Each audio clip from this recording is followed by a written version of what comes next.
Wow.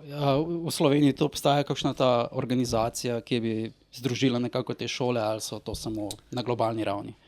Zdaj za šole ni, nekaj se trudijo na e-športni zvezi, da bi naredili te šolske tekmovanja in podobno. Okay.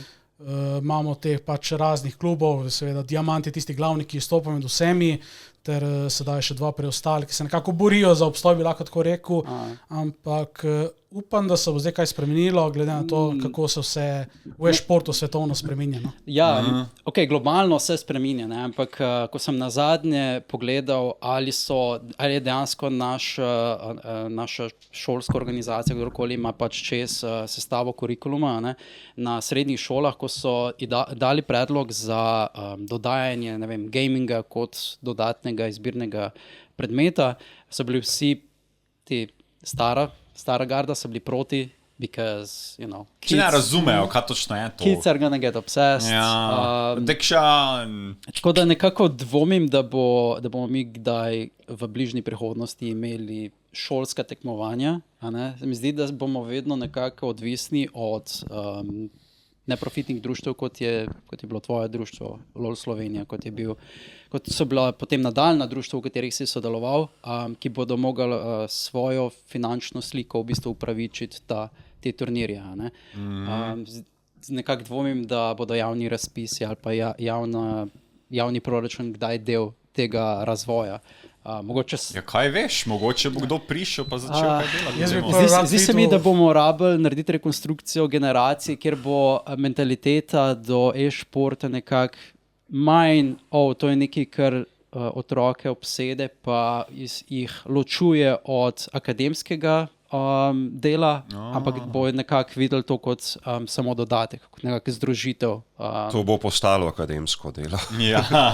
Sej, po mojem, se v delih že obstaja. Ne? Veliko akademskih raziskav in diplomskih del je že vključenih v anime, mange, gaming in tako naprej. Se mi zdi, da je po eni strani je vprašanje časa, ampak spet bo treba narediti to prestopno točko, kjer bodo tudi tisti, ki odločajo, odločevalci, v kurikulum dejansko potem dodali. Se po mojem, da to se že dogaja, pač glede na to, da je vse več učiteljev iz te naše generacije in mogoče še celo mlajših na tej točki, se mi zdi, da že prihajamo v ta preskok.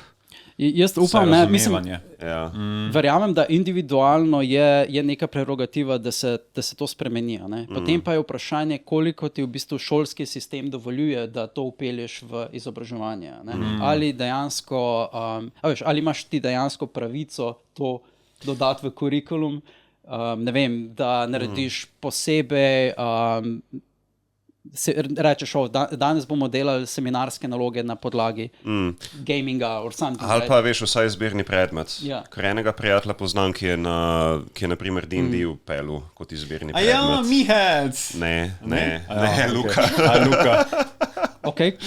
Torej ste že dva. Ja, vidiš. On se tudi nekaj špila z D&D. Torej imamo dejansko v trenutnem obdobju šolo, kjer imajo izbirni predmet D&D. Ne vem, če še, to ne vem, zaradi tega, ker mislim, da je bil ta kolega, ne vem, če še, toliko informacij nimam. Nekako dvomim, da je to delal ker je odvisno potem tudi od interesa učencev, ampak vem pa, da je bil. Tako da... Po mojem, jaz bi prvi rad videl, kaj delajo Američani, in to je, da so uvedli osnovne šole obvezen predmet, programiranje.